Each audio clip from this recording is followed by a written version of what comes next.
জয় শ্রীরাম, জয় মা তারা কালী। আজ আমি ভক্তদের উদ্দেশ্যে বিশেষ তথ্য আমি জানাতে চাইছি যে পূজা করার পর সেই পূজা দেবদেবী বা ভগবান গ্রহণ করলো কি না কীভাবে বুঝবেন, আর কিভাবে মূর্তিতে দেবদেবী বিরাজ করে তার কিছু সম্বন্ধে আমি বলবো। তো আমার ভিডিওটি যদি পছন্দ হয়, ভালো লাগে, তাহলে লাইক, কমেন্ট এবং শেয়ার করে দেবেন। যারা নতুন তারা অবশ্যই সাবস্ক্রাইব করবেন এই রকম ধরনের ভিডিও পেতে। তো পূজা করার পর যদি দেখেন যে পূজার প্রদীপ পরিষ্কার তেজের সঙ্গে এবং সোজা হয়ে জ্বলছে, তাহলে জানবেন পূজা ভগবান খুশি হয়েছে।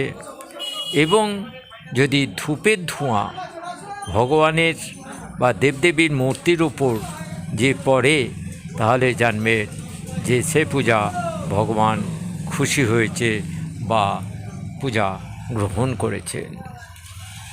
তাছাড়াও যদি পূজা করতে করতে যদি মনের ভক্তিতে প্রেমেতে চোখে জল চলে আসে, তাহলে জানবে সেটা ভগবানের সঙ্গে বা দেবদেবীর সঙ্গে একান্ত কানেকশান বা সম্মিলিত হয়েছে।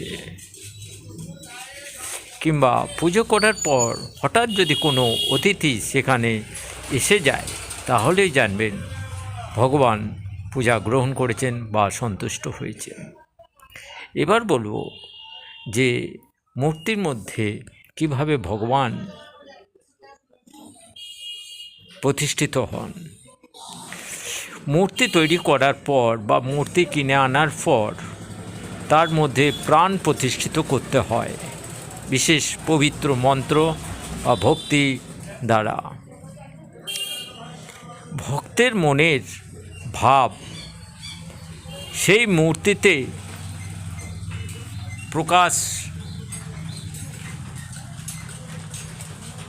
যদি হয়, সেই ভাব অন্তরাত্মা থেকে যদি জেগে ওঠে, তাহলে সেই মূর্তিতে ভগবানের সেই রূপ ভাব প্রকাশ জাগ্রত